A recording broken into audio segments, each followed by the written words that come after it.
Hello everyone.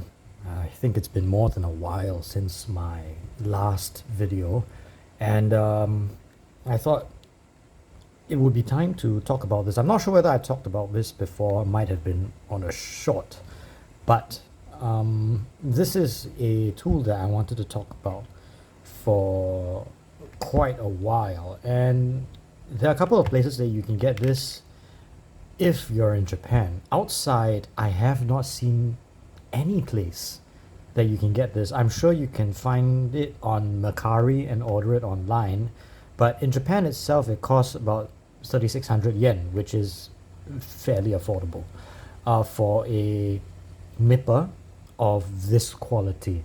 And insofar as nippers go, I've been a God Hand user for quite a while, but I think this trumps God Hand. And the reason why I think it trumps God Hand is basically the form factor, or the shape. Let's open this up so I can talk to you about it. So this is a Volks nipper. It's made by Volks. It was branded by Volks, and it's called the Pro-Zetsu, and it's basically like a needle nose nipper, and they're very narrow and sharp. I keep it in this because it does get damaged very easily.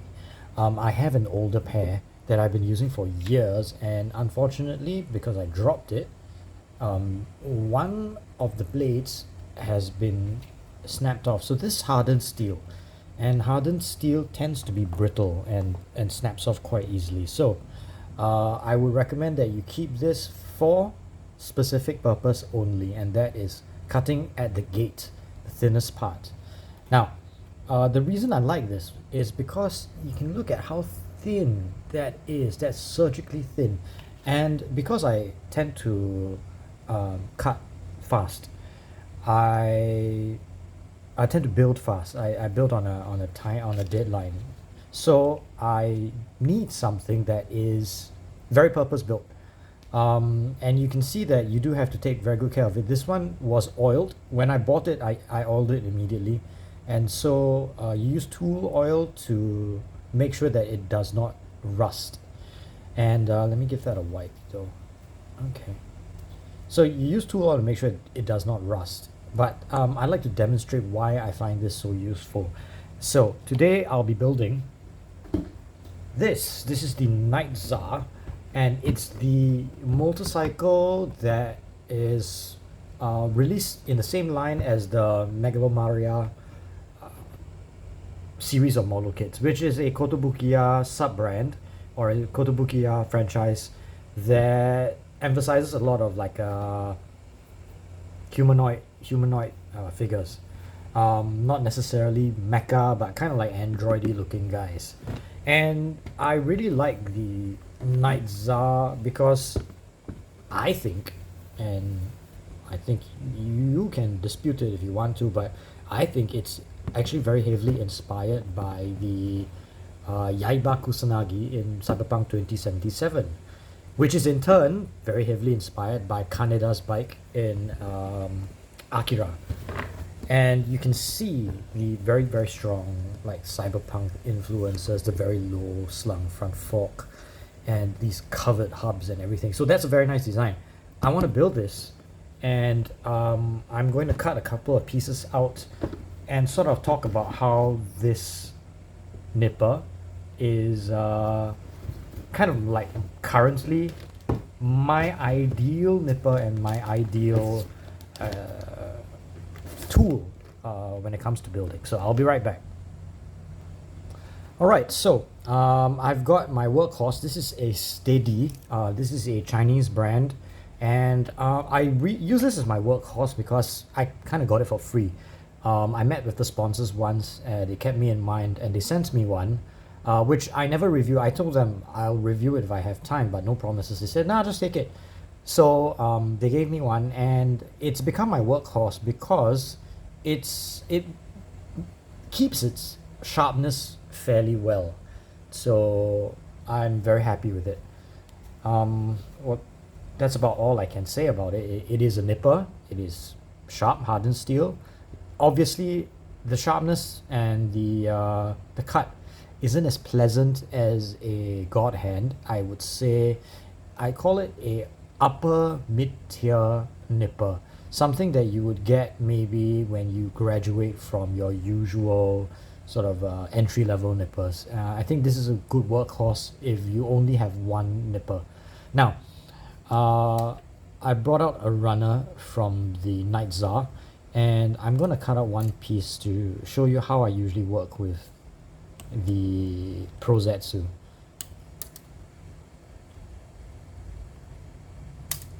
So, assuming that you've cut out a piece and you've cut it at the runner and not at the gate, you're going to have a piece of component that looks kind of like this, where now you have to go clean up all those gates. Now usually you would take the same nipper and you would snip it at the gate,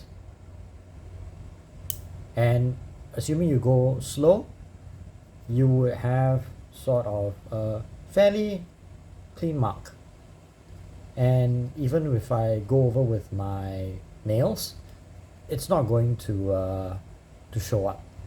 And usually if you really wanted to, you go over that with maybe 1,000 grit sandpaper, which so let's do that.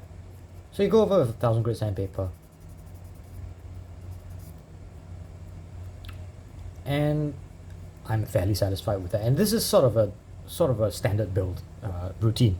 Now, the Pro-Zetsu, aside from being fabulously sharp, it's fabulously thin, so you can get yourself in quite narrow areas and getting a fairly good cut as well. Now, if you heard the sound of the steady nipper, which is sort of a standard cut, it sort of leaves a little bit of a snap. But you can kind of get a good idea. This is not science, but you can kind of get a good idea of how sharp a pair of nippers are by the sound it makes when you cut it. And some of them are very silent. So that's almost no sound at all. And just clean it a little. And so you do get a fairly good cut as well. I had to do twice because I made a mistake, but you get a very nice cut as well. Going over your fingernail, you don't feel anything, but let me just do that for good measure. I'm going to do that here as well. This thing flush with the plastic cuts very nicely. And again, you go over with some sandpaper.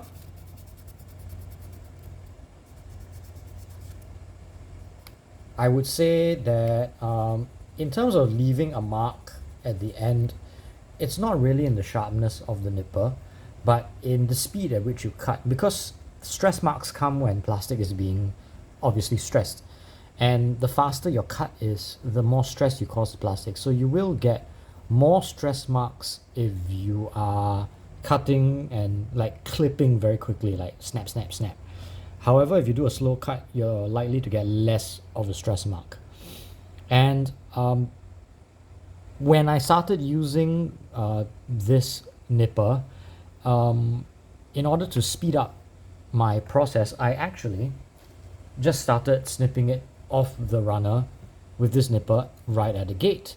Because it's so thin, I can really just get in there and just do a one cut for most parts. Most parts.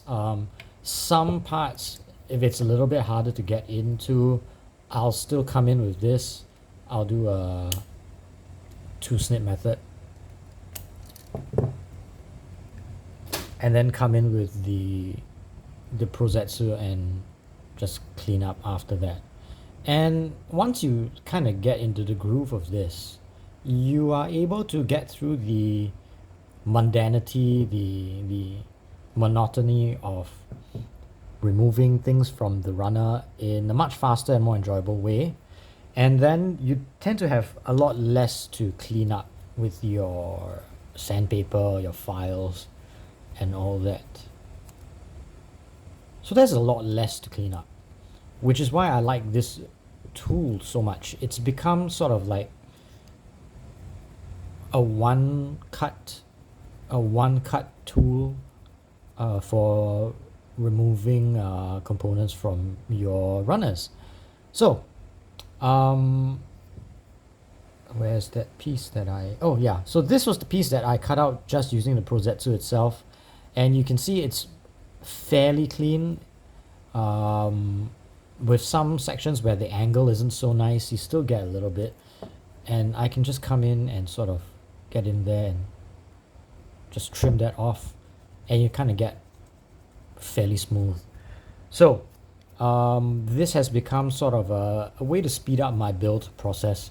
I wouldn't recommend it if you aren't too experienced, because getting into certain crevices and all that tends to stress the tip of your ultra thin nipper quite a bit, especially if you do like twisting. So an experienced modeler would have built up sort of a bit of fidelity there, and do a straight cut instead of cutting and doing a little bit of twist inside your movement, within the movement itself. That comes with a bit of practice, but if you're fairly confident in that, I would say that this is a pretty good way of getting a one cut removal of components, even in sort of tight quarters. So I'm going to try that tight spot here. And yeah, I'm kind of satisfied with this. See, there's barely any bumps. So I wouldn't even have to come in with like maybe 3 different grids, 600, 800, and then 1000 grit. I just go straight on with the 1000, and it's nice and clean.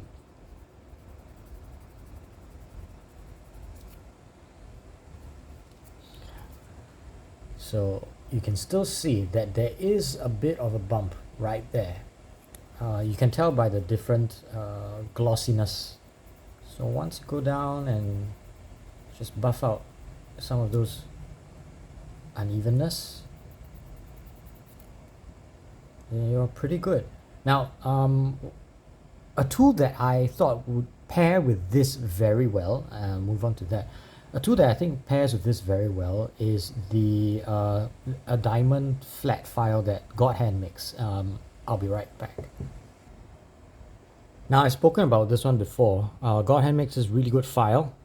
For the life of me, I can't remember what it's called, but it's on one of my other videos. Now, this is really great because not only is it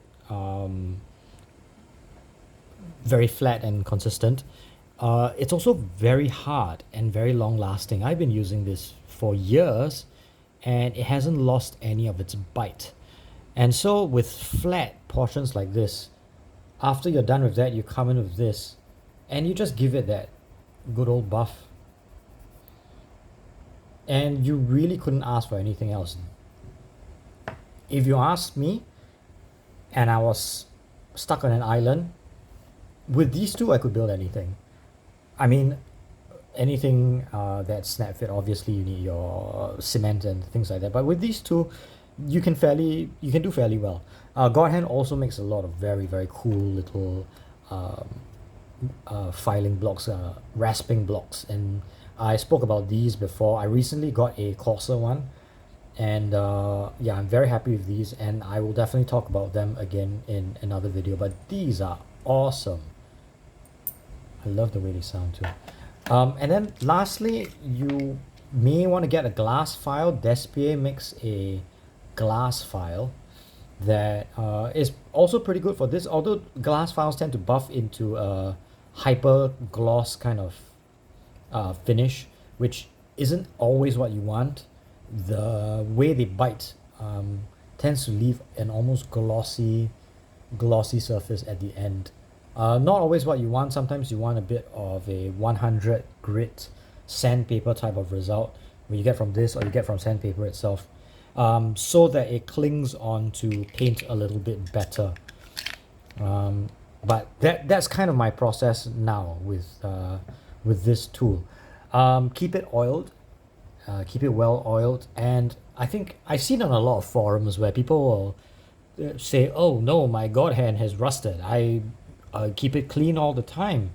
And then people come in and say, well, when you use your nippers, you shouldn't touch the metal parts of your nippers with your grubby fingers, and your body leaves oils that will eat away at the metal and all that. I say do it because you're not going to limit your performance simply because you don't want to rust your metal. If you do, I do have sweaty palms, I have sweaty fingers, and I do leave like bits of sweat on this. But as long as you've got a good cloth, you give it a nice wipe and you oil it frequently, maybe once a month, you'll be fine. None of my stuff rusts severely.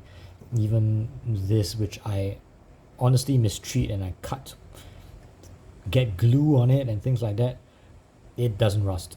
As long as, and I barely oil this. I oil it maybe thrice a year, and it stays pretty much okay. And bear in mind, I keep my tools in the patio, and it's moist where I live.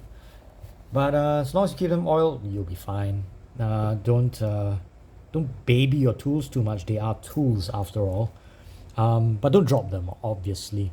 And you'll have a pretty good time. So, conclusions. I'd say this is a 10 out of 10 tool for me. And if you ever get a chance to get this, I don't recommend tools at all. Nobody sponsors me. And nobody tells me what to say because I really don't accept sponsors.